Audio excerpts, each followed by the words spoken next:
Bom dia a todos, todas e todes.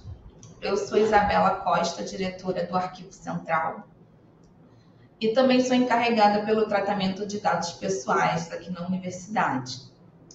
Eu farei a abertura do evento no dia de hoje. Bom, primeiramente, eu gostaria de agradecer a presença de todos os participantes e também do palestrante André Luiz pela colaboração da nossa equipe nessa temática que é de suma importância, que é a proteção de dados pessoais na universidade.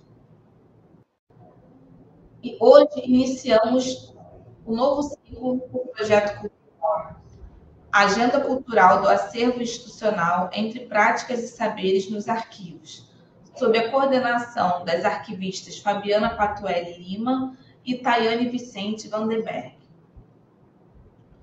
O evento de hoje está atrelado à quarta edição da webconferência Proteção de Dados em Pauta, desvendando os desafios da LGPD na Unirio.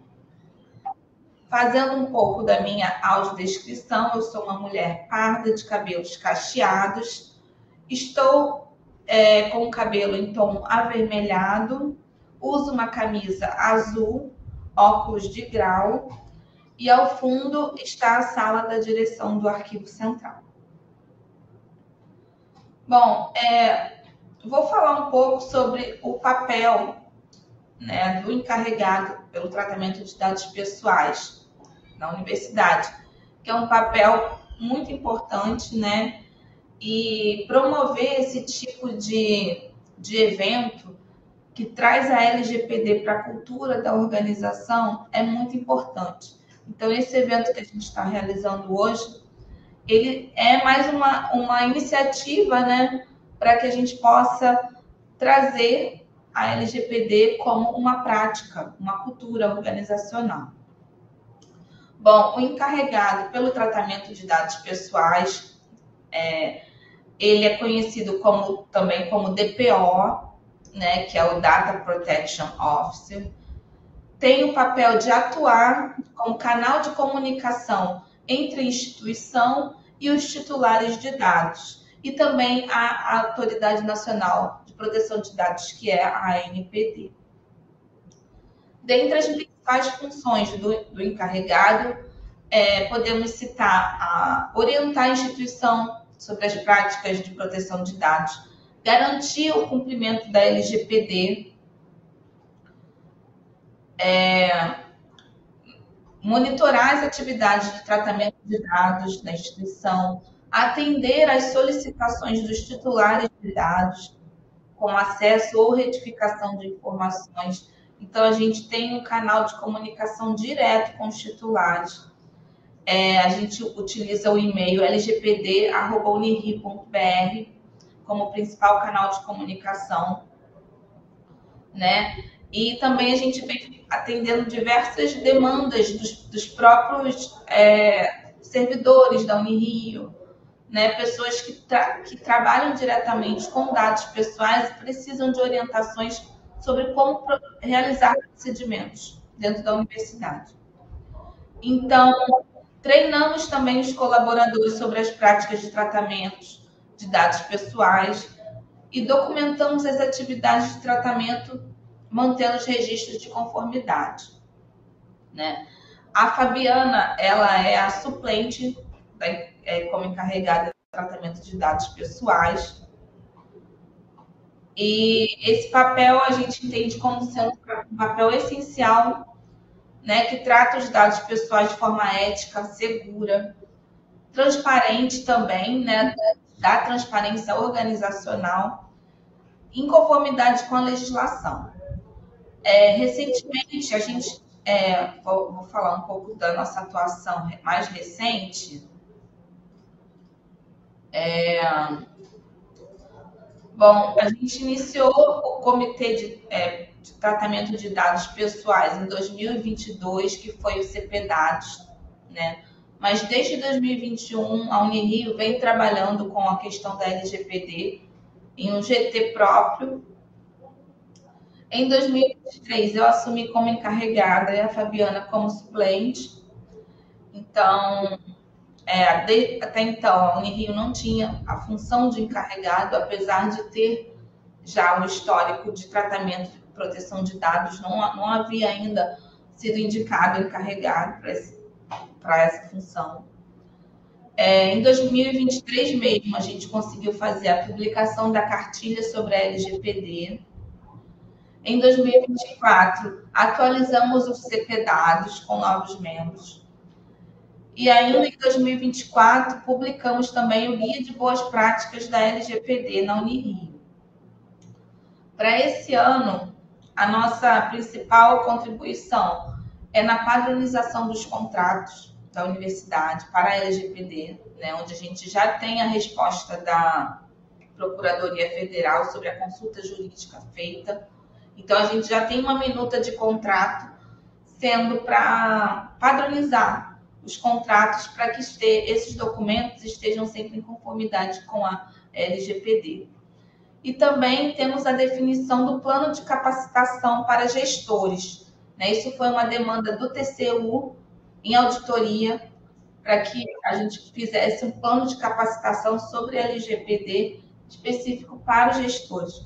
Então, a gente já tem em minuta esse plano e para ano que vem a gente iniciar o planejamento dessa capacitação. Então, essas são as principais iniciativas que a gente tem tido na universidade, né? Esse evento, como eu falei, ele é mais uma iniciativa importantíssima, né, para a difusão dessas informações. E agora, então, nós traremos a palestra as principais técnicas utilizadas por agentes maliciosos para roubar dados pessoais e financeiros na internet, a ser ministrada pelo chefe da seção de segurança da informação do Unirio, André Luiz Monteiro de Barros Guimarães. O André é servidor da DETIC,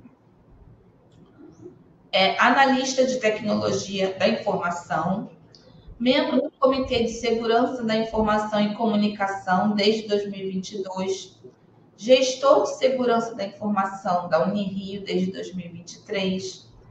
Além disso, ele é analista forense computacional, graduado em Sistemas de Informação pela Universidade Estácio de Sá, em 2012, e possui também especialização em redes de computadores pela Escola Superior Aberta do Brasil. Bom, eu quero agradecer novamente a participação do André Luiz nesse trabalho importante que ele tem feito colaborativo com o Arquivo Central, e dou agora a palavra para o André e boa conferência para todos. Obrigada.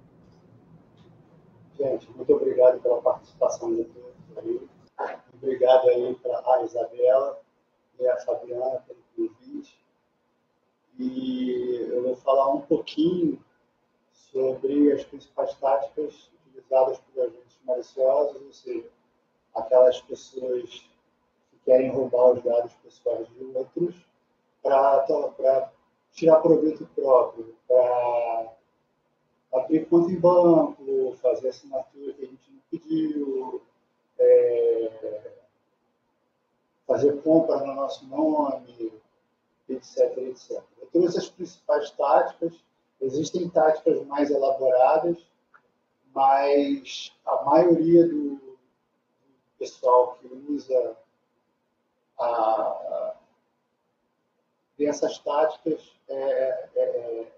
a grande maioria dos agentes maliciosos que utilizam. Tá? Vamos lá. Nós temos aqui uma agenda. Eu prometo que eu vou ser rápido. A agenda está bem grandezinha, mas eu vou tentar ser o mais rápido possível aí para não tomar muito tempo de vocês. Porque daqui a pouco também está na hora do almoço, né? E quero que ninguém fique passando fome aí. Vamos lá. Quem que eu sou? Pelo lado acadêmico, eu sou graduado em Sistemas de Informação. Eu sou tecnólogo em redes também, os dois pela Universidade Estácio de Sá. Sou especialista em redes de computadores e análise forense computacional. Como profissional, eu sou analista de tecnologia da informação há 15 anos aqui na Unirio. sou gestor de segurança da informação aqui na Unirio, sou chefe da seção de segurança de acesso e acesso à informação, e eu também faço parte do CGTIC, né, que é a parte do Conselho Geral de TIC da Unirio desde 2022. Eu esqueci de botar aqui. Vamos lá. Objetivos e metas. Quais são os objetivos e metas de uma palestra como essa? Tá? O primeiro objetivo é a conscientização. É vocês entenderem que todos têm um papel importante quando se fala de segurança da informação. Desde o assistente em administração, as arquivistas, as responsáveis por dados, o chefe do setor de acesso a informações, o diretor da DETIC, o reitor, todo mundo, quando se fala de segurança dentro da Unirio, todo mundo tem um papel importante. Tá? Ninguém é melhor ou pior do que o outro quando se fala de segurança. Assim, a ideia principal aqui é desconfiar de tudo e de todos, tá, gente? Sempre confiar desconfiando. Aquele link que vem no WhatsApp, mesmo que seja de algum conhecido seu, ou um e-mail que venha de uma cobrança, de um banco que você até tem conta no banco, mas você passa o mouse em cima, se você passar o mouse em cima, sem clicar, ele vai ir na parte de baixo do navegador e ele vai te dizer para onde está apontando aquele link. Então você pode saber para onde aquele link está apontando, se é para o seu banco mesmo, se não é. Entendeu? Essa é a parte, assim, o grande objetivo da gente é conscientizar todo mundo quando se fala em segurança de informação. Tá? Através dessa palestra, a gente vai tentar fortalecer e abrir os olhos do lado mais fraco no tocante à segurança da informação, que são as pessoas.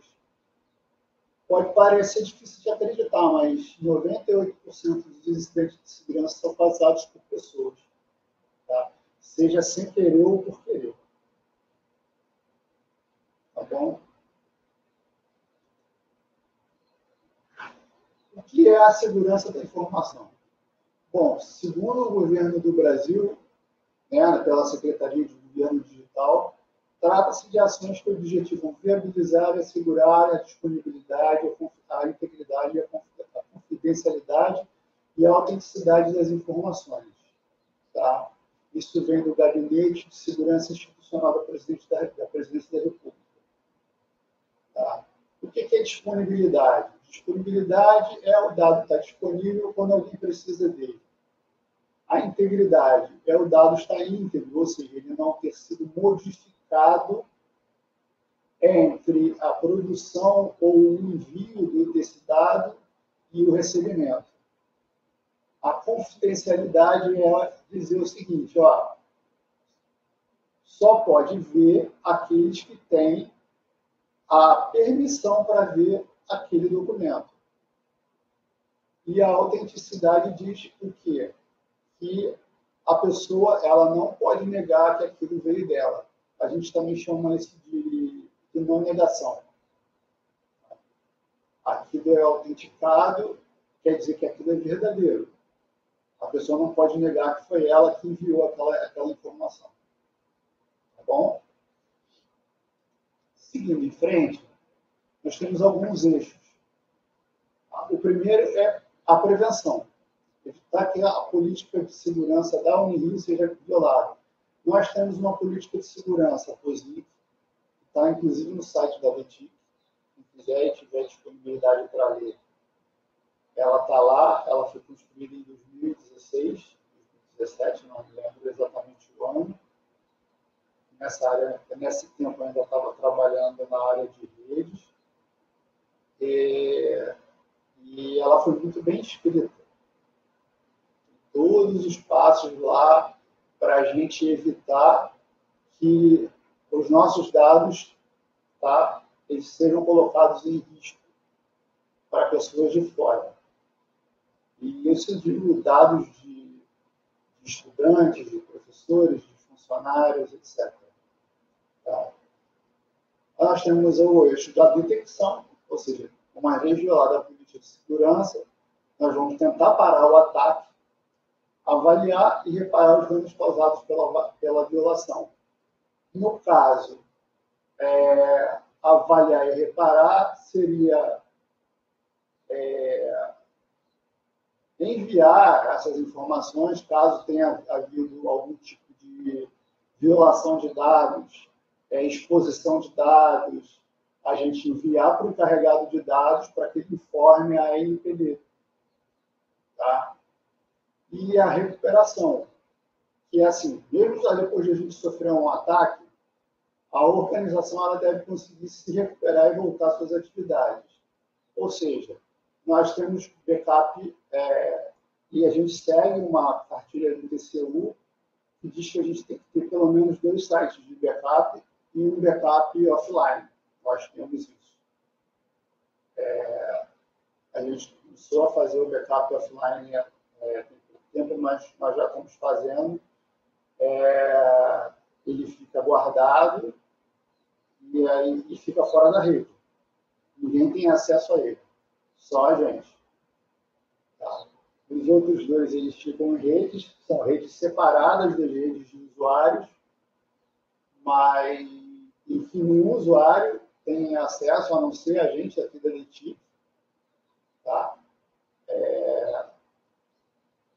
E ele faz o backup das nossas informações, nossas máquinas virtuais, nossos servidores estão todos guardados nesse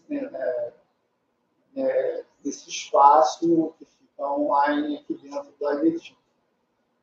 Depois de feito esse backup, a gente coloca nessa máquina, que é um backup offline, e guarda essa máquina para que, caso haja algum tipo de ataque de ransomware, a gente consiga levantar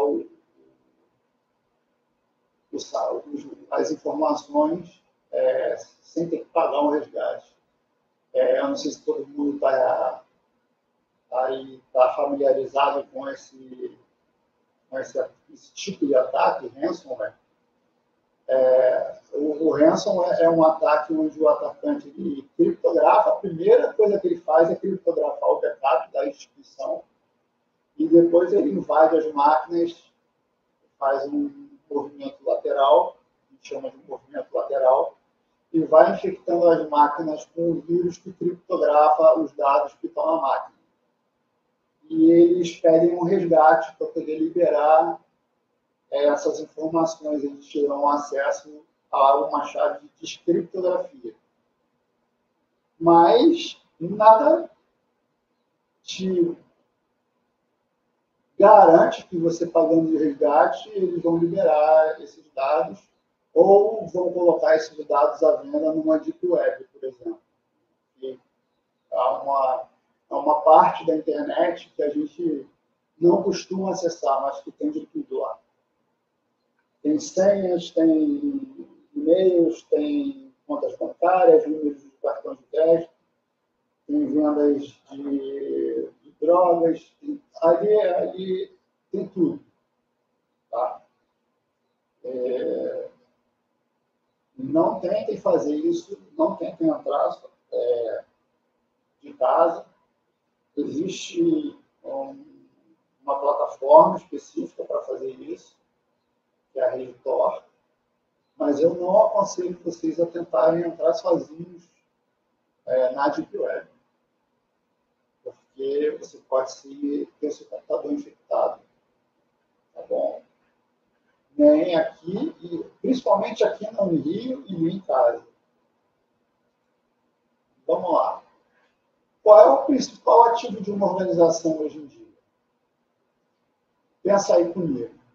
O que é mais importante hoje em dia numa instituição ou numa organização? Alguém tem alguma ideia? Alguém pode responder?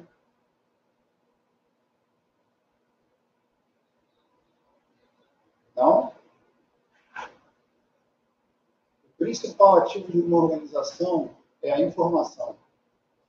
Hoje em dia, a informação é tão importante que ela se tornou núcleo de negócios como o Facebook, Google, Apple e muitas outras empresas de tecnologia. Tá? O Facebook é de graça, vocês não pensam que o Facebook é de graça, o Instagram é de graça. Não é. Eles vendem seus dados para anunciantes. Tá?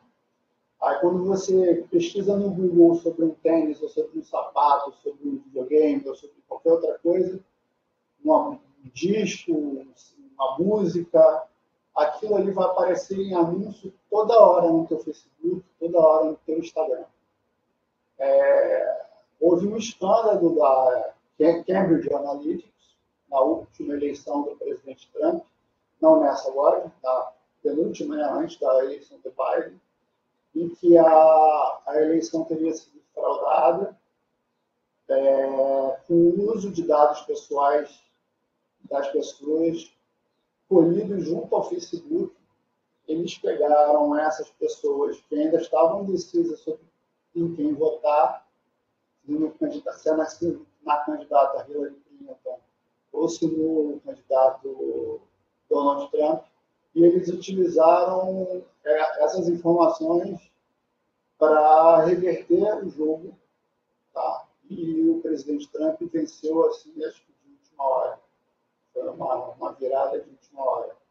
Todo mundo já estava dando a Hillary Clinton como vencedora da eleição, e a Cambridge Analytica, dizem que junto com o governo da Rússia, fizeram algumas propagandas e o Trump acabou ganhando a eleição.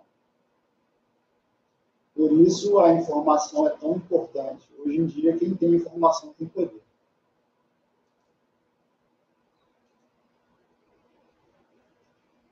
É muito difícil a gente mensurar o valor de uma informação. Normalmente, a gente só consegue perceber o valor dessa informação quando é tarde demais, ou seja, quando roubar essa informação da gente.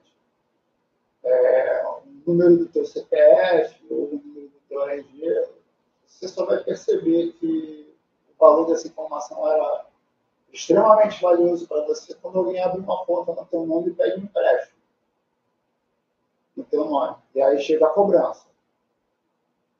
Eles dão o teu endereço. Então, quando a gente recebe a encomenda da Amazon, quando a gente faz aquela compra online, chega na nossa casa e vem com o nosso nome, nosso CPF, nosso endereço, cara, é muito importante, é essencial apagar ou inutilizar esses dados. Porque isso daí, para catador de lixo, é praticamente um tesouro. Tá? Como a perda ou vazamento de dados pode afetar uma empresa? Ela afeta a credibilidade da organização, ou seja, a organização ela fica afetada de forma que ela não tem mais a confiança do público, né, que deixou aquela informação ali guardada com aquela empresa. A gente teve um problema há pouco tempo atrás, onde fizeram ataques aos intermediários, empresas intermediárias que faziam as transações do Pix entre os bancos e o Banco Central. Tá? O criminoso ele é preguiçoso. Ele não vai tentar invadir um banco porque ele vai ser descoberto na hora. E a criptografia de um banco e do Banco Central é um negócio absurdo. Então, ele vai no elo mais fraco. E aí, nesse caso, eles foram nessas organizações intermediárias que faziam a API. Para quem não conhece o que é a API, é um processo, um programa que faz uma ligação entre um programa e outro. E eles pegaram esses dados dos bancos para o Banco Central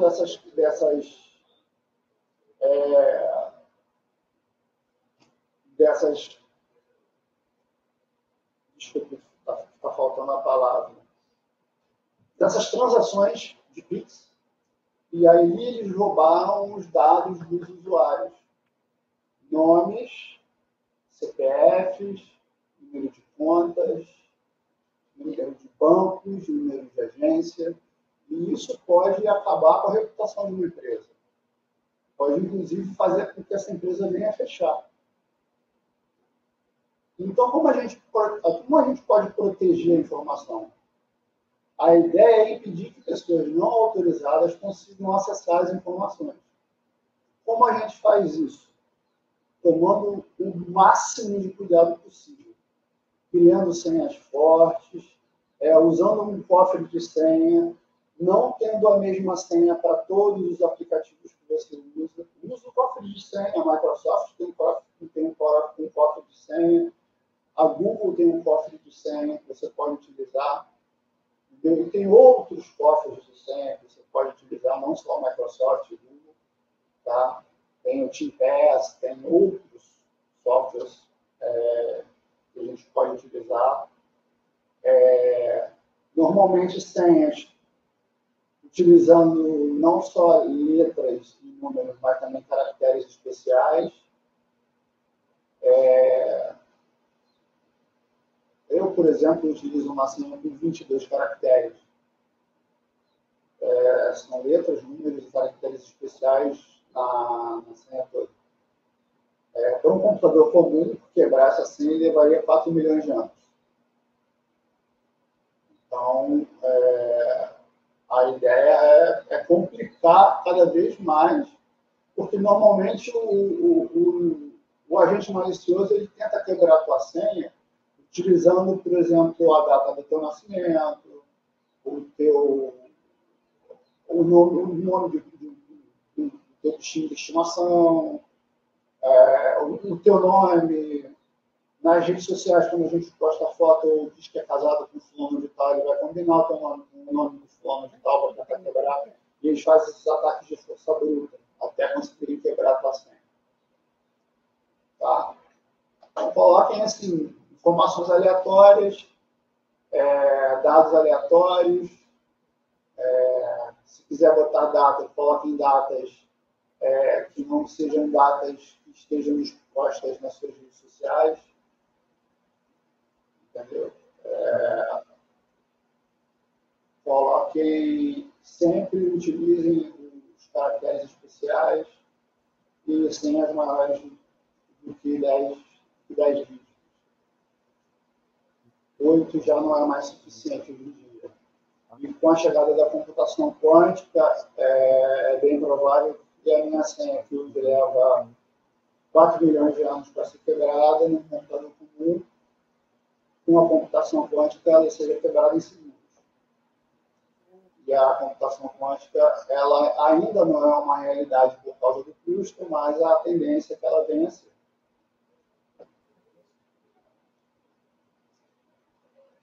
Vamos lá. No ano de 2021, o que aconteceu em 1 minuto na internet? A gente teve 8.132 acessos no LinkedIn, 28 mil acessos no Netflix, 685 mil acessos no Instagram, 200 mil acessos no Twitter, que agora é o X, né? 2 milhões de acessos no Tinder, e a cada minuto, 147 mil fotos foram postadas no Facebook. 500 horas de vídeo foram publicadas no YouTube. 208 mil pessoas fizeram calls no Zoom, que era o principal aplicativo de videoconferência à época da pandemia. A gente está vendo aqui um dado da época que a gente estava confinado em casa, na pandemia. Tá? Agora a gente não está mais só em casa. A gente está em casa, tem pessoas que estão trabalhando de casa, tem pessoas que estão trabalhando localmente, e esse número ele mudou. Ele vem crescendo exponencialmente a cada ano. Não é um número linear, é exponencial. Porque, por exemplo, algumas empresas elas dão o telefone da empresa para o funcionário atender em horário de emergência. Quando ele está no plantão ou quando ele está em horário de sobreaviso, se aquele telefone tocar, ele tem que atender. Tá? Então, ele tem o particular dele e tem o da empresa. E aí, provavelmente, ele vai instalar os softwares, os aplicativos dele também no celular da empresa, a não ser que seja bloqueado para ele. E a gente teve aí a visão aí do chat GPT, dessas inteligências artificiais, na visão dos grandes CISOs, que são os grandes gestores de segurança de informação das organizações. Tá? Eles descobriram que se podia fazer vírus e se faz vírus através de inteligência artificial. Existe uma variante do chat GPT chamada CloudGPT, que foi utilizada para fazer vírus. Tá? E o TikTok, como é que ele se tornou um problema diplomático entre a China e os Estados Unidos? Bom, a empresa TikTok ela foi criada por 2 chineses e ela foi ganhando mercado em todo o mundo. Chegou a ameaçar a hegemonia do Facebook. Só tem um problema, quando o governo chinês percebeu que o TikTok estava sendo muito comercializado, muito baixado, muito utilizado no mundo todo, ela obrigou os donos da TikTok a vender 90% do seu patrimônio do TikTok para o governo. Então, o TikTok, na verdade, ele não é uma plataforma de vídeos particular. Não é como um YouTube da vida. O TikTok é do governo chinês. Tá? E aí a gente inclui... E aí foi um incidente diplomático que aconteceu entre os Estados Unidos e a China, a questão da espionagem, tanto espionagem industrial como espionagem governamental. Tá? Os funcionários dos Estados Unidos da parte de administração foram proibidos de instalar o TikTok nos seus celulares e depois, se eu não me engano, foi no governo Trump, ele proibiu o TikTok nos Estados Unidos, assim como a China proibiu o Google na China. Eles criaram o próprio mecanismo de busca lá. E assim começou e se tornou um problema diplomático isso daí. E até hoje parece que os Estados Unidos deu uma relaxada em relação ao TikTok, mas o governo chinês não relaxou em relação ao Google, não. E agora a gente está vendo aí um agravamento, que me acompanharam nos jornais, por causa da crise da invasão da Rússia na Ucrânia e o apoio da China à Rússia, a entrada dos Estados Unidos ameaçando um exercício da OTAN perto ali do Golfo da Crimeia, do Mar Báltico, uma crise internacional envolvendo a China, com uma tarifação de 100% dos produtos chineses, pelo governo dos Estados Unidos, e a China dizendo que está pronta para a briga. Isso é a informação. Então, quais são as principais armas dos criminosos para atacar vocês e roubar seus dados? A principal arma é a engenharia social. Tá?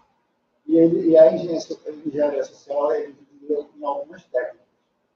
O phishing, eu botei algumas, tá? Tem outras, mas eu botei as principais. É o phishing, o scam o Spearfish, o Shoulder Surfing, o Evil Portals, o Bait e o Pretext.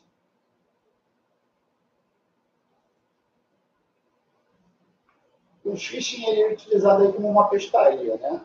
O cybercriminoso ele joga a isca e fica esperando alguém cair no golpe.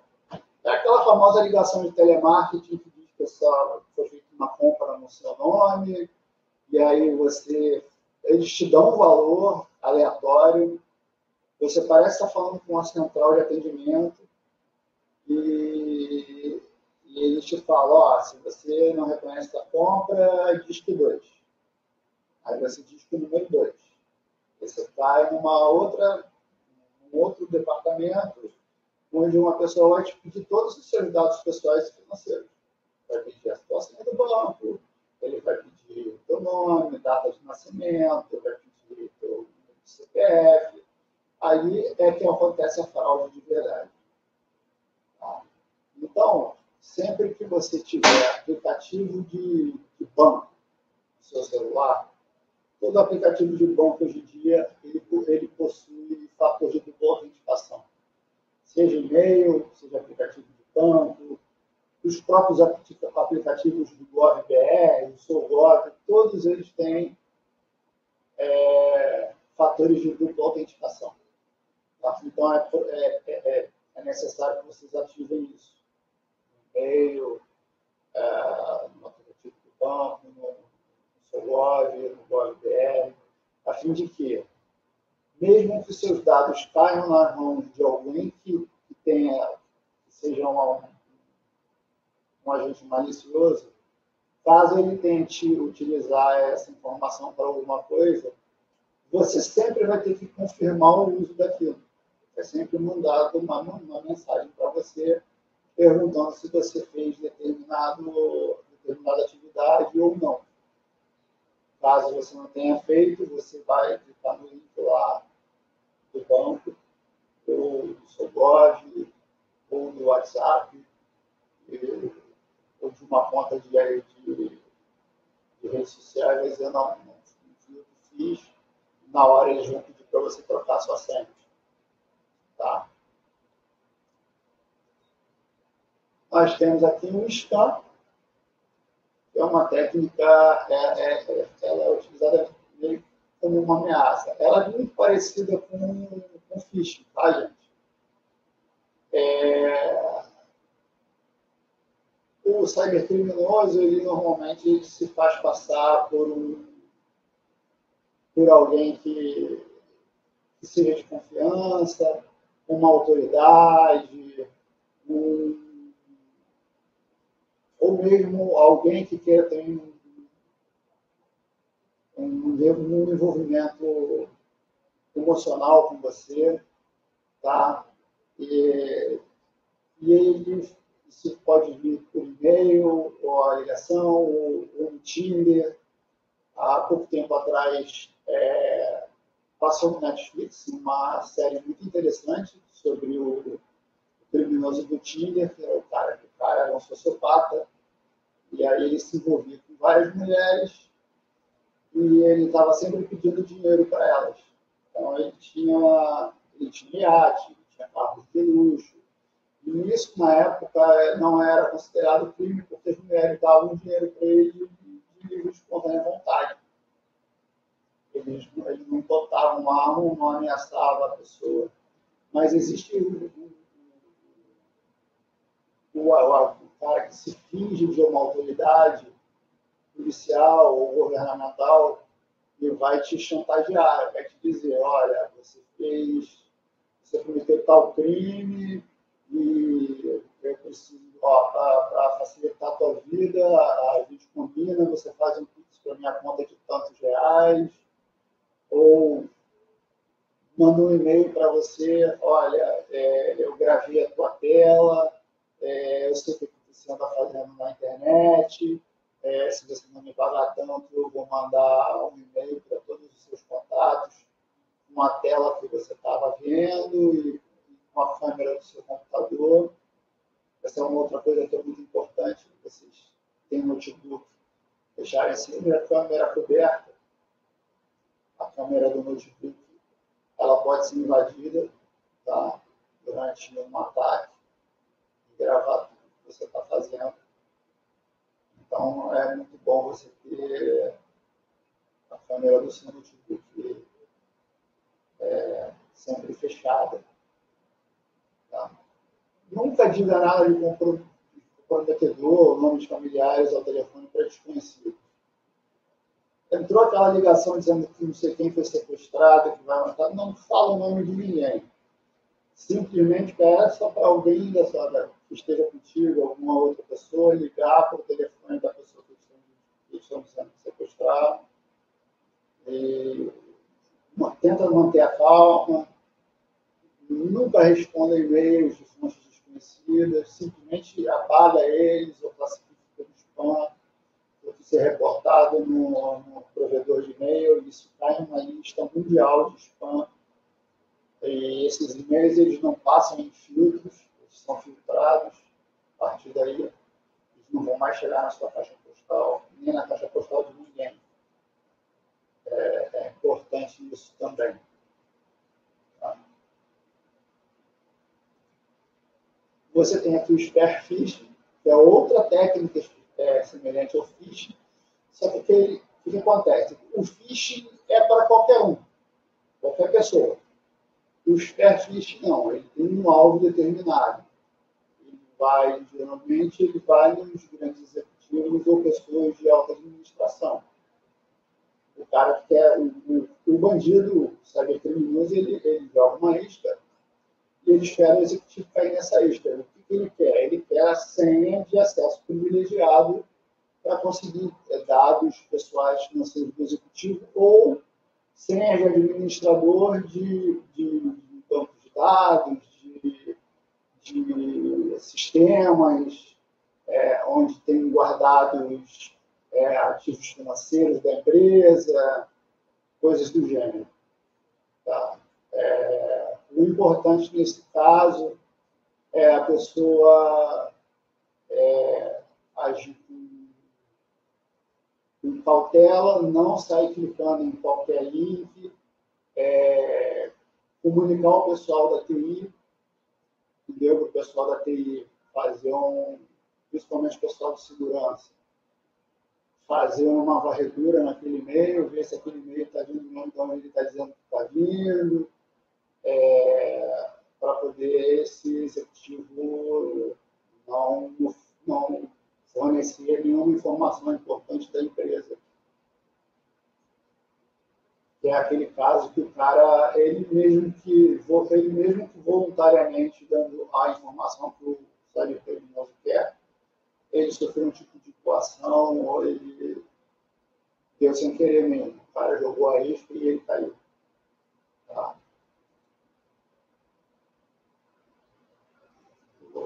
Shoulder surfing. Bom, o shoulder surfing, como o próprio nome já diz, é aquela técnica onde o cara, você está lá trabalhando, digitando, você vai entrar no sistema, você vai digitar sua senha, e aí vem uma pessoa por trás e fica olhando o teu teclado para ver o que você está digitando ali.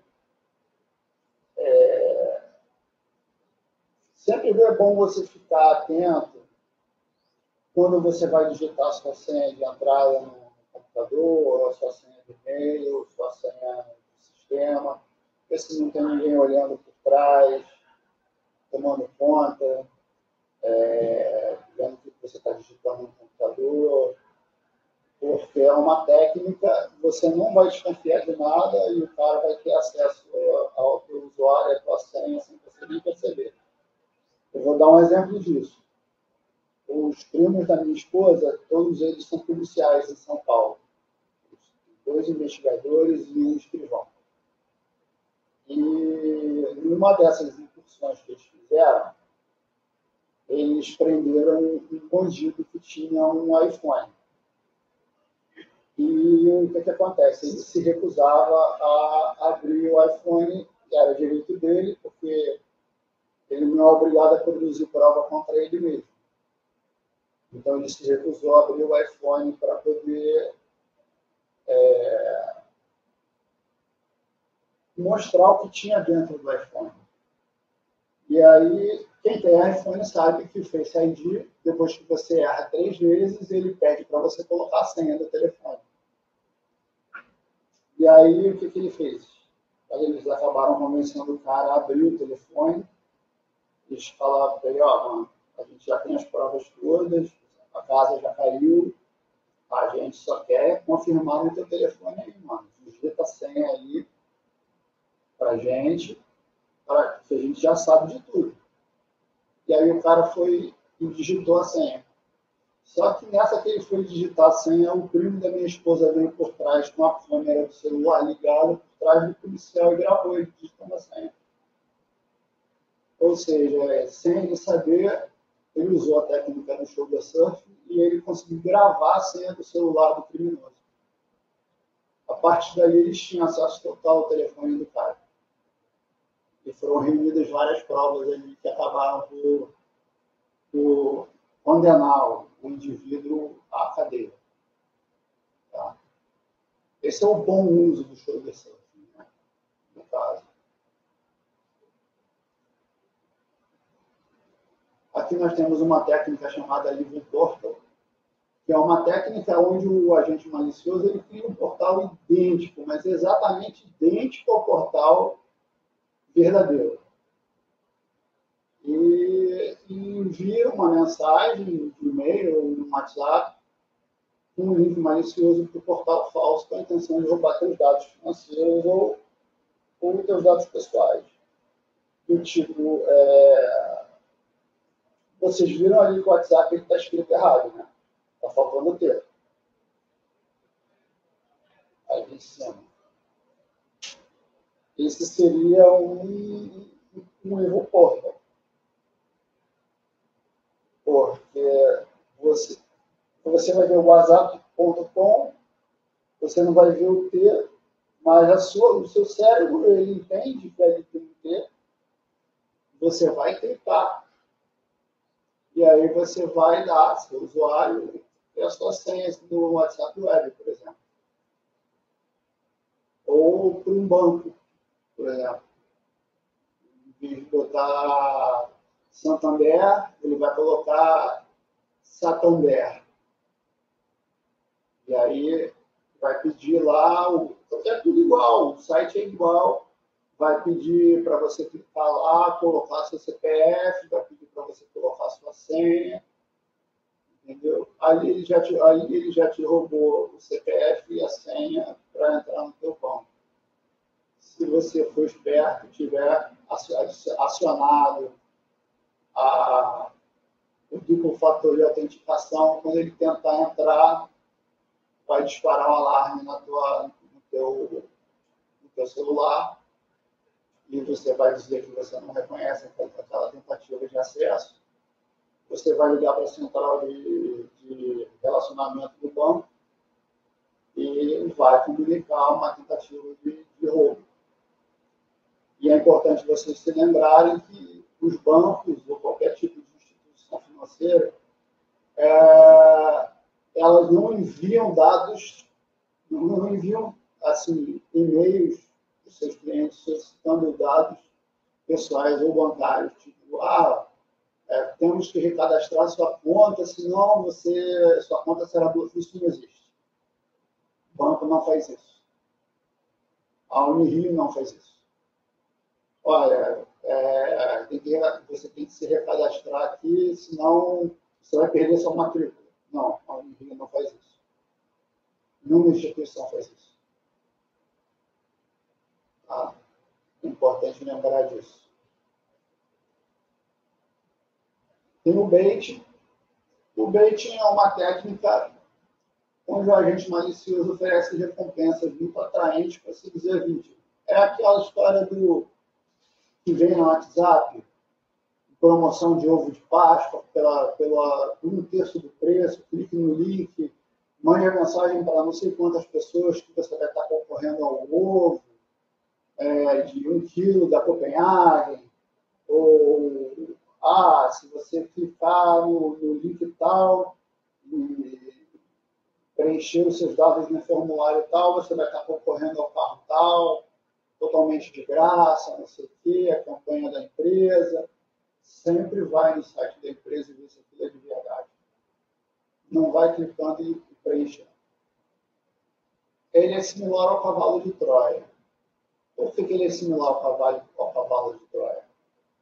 Eu não sei se vocês conhecem a lenda do cavalo de Troia, mas a princesa de Troia ela foi sequestrada pelos gregos de Atenas.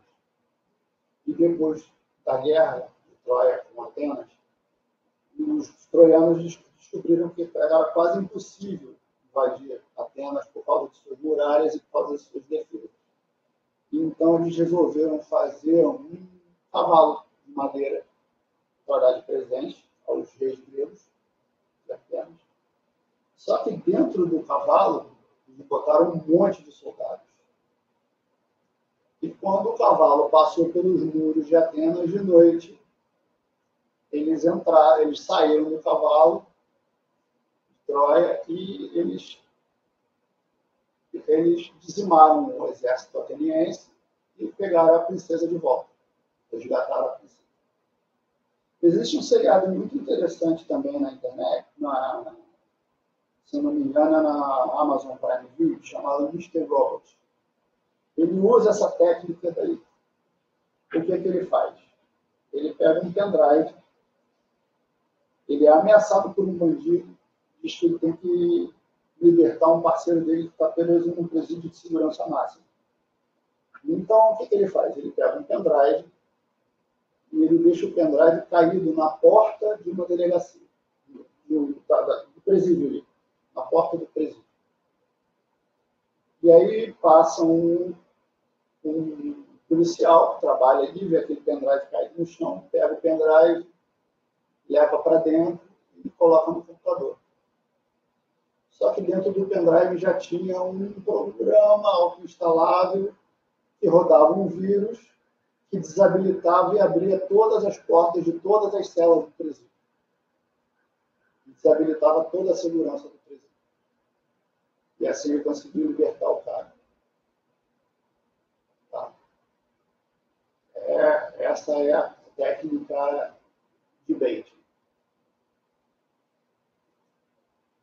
Tem a técnica de pretexto, onde o agente malicioso ele se baseia na criação de uma narrativa convincente com a finalidade de enganar as vítimas ou fazê-las revelar informações sensíveis ou considerem acesso não autorizado a aplicações.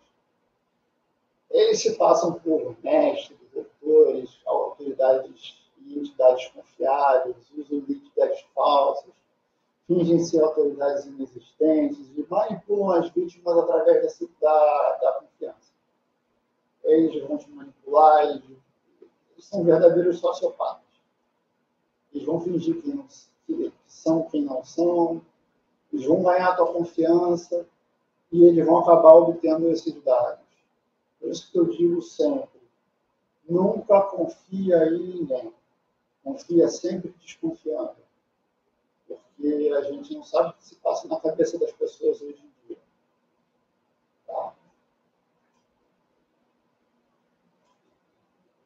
E aí temos a conclusão. Essas são apenas as principais técnicas utilizadas pelos agentes maliciosos para roubar dados. Tá? São as técnicas de phishing, porque elas são mais fáceis. Elas usam engenharia social, porque consta só em enganar as pessoas. As pessoas são levadas pela inocência, são enganadas e acabam fornecendo os dados que aquele agente malicioso quer. Existem outras técnicas mais complexas? Existem.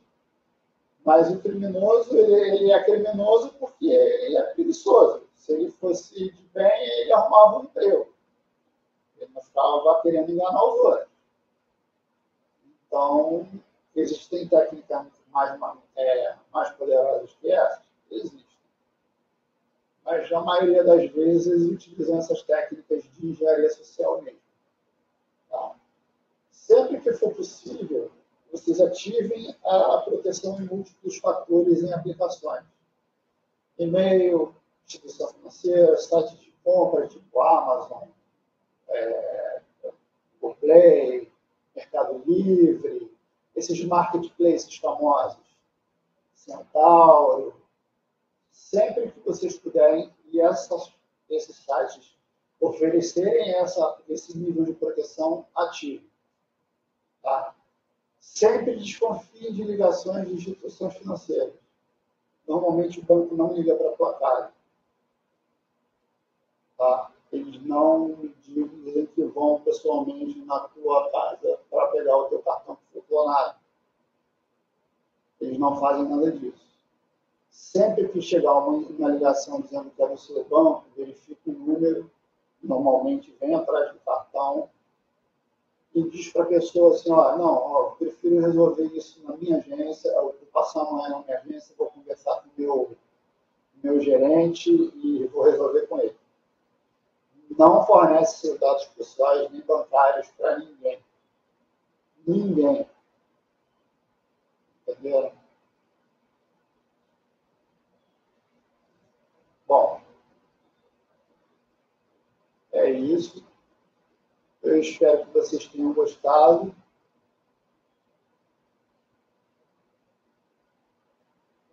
Me passa o teu e-mail que eu passo para você. Tá bom, obrigado, André. Já que o André concluiu, André, posso? Sim, pode. Então, eu vou encerrar a gravação e as perguntas ficam para depois. Espera aí.